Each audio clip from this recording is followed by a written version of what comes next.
কালনায় পিঠেপুলি উৎসবে চরম বিশৃঙ্খলা।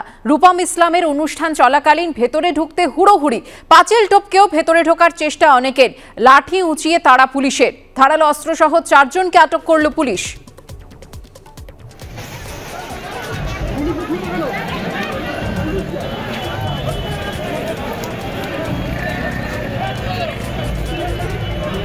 কালনায় পিঠেপুলি উৎসব চলছিল, আর সেই উৎসব চলাকালীন চরম বিশৃঙ্খলা সৃষ্টি হয়।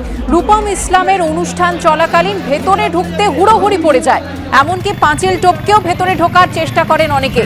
লাঠি উঁচিয়ে তাড়া করে পুলিশ এবং তার মধ্যে থেকেই ধারালো অস্ত্র সহ 4 জনকে পুলিশ আটক করে।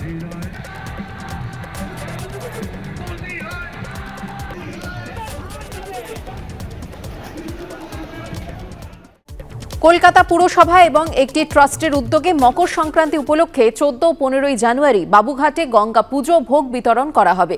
মেয়র পারিষদ তারক সিং জানিয়েছেন, পরিকাঠামোগত সুবিধা পুরসভা দিলেও গঙ্গা পুজো ভোগ বিতরণের খরচ করছে ট্রাস্ট। কথায় বলে ধর্মের কল বাতাসে নড়ে, কিন্তু লোকসভা ভোটের আগে রাজনীতির কলকে নাড়িয়ে চলেছে ধর্মের বাতাস। 22শে জানুয়ারি অযোধ্যায় রাম মন্দিরের উদ্বোধন করবেন নরেন্দ্র মোদী। তার ঠিক 1 সপ্তাহ আগে গঙ্গা পুজোর আয়োজন হচ্ছে খাস কলকাতায়। কলকাতা পুরসভার উদ্যোগে বাবুঘাটে গঙ্গা আরতি আগেই শুরু হয়েছিল। এবার কলকাতা পুরসভা এবং একটি ট্রাস্টের উদ্যোগে মকর সংক্রান্তি উপলক্ষে 14 এবং 15 জানুয়ারি গঙ্গা পুজো এবং ভোগ বিতরণ করা হবে। বাবুঘাট চত্বরে এ নিয়ে হোর্ডিং দেওয়া হয়েছে। বাবুঘাটে ইতিমধ্যেই তৈরি হয়েছে মা গঙ্গার মন্দির, আর সেই সঙ্গে বসেছে মূর্তিও। আর তাকে কেন্দ্র করেই আগামী 14 এবং 15 তারিখ জানুয়ারি মাসের হবে গঙ্গা পুজো। মকর সংক্রান্তির দিন এই গঙ্গা পুজোর আয়োজন করা হয়েছে। যারা বলে কেন্দ্রীয় সরকার টাকা দেয় না, 100 দিনের কাজ বন্ধ করে রেখেছে, 100 দিনের কলকাতা শহরের যারা, তাদের তো আর কেন্দ্রীয় সরকার টাকা দেয় না, সেটা তো রাজ্য সরকারের টাকায়। সেই টাকা মাঝে মাঝেই বন্ধ থাকে।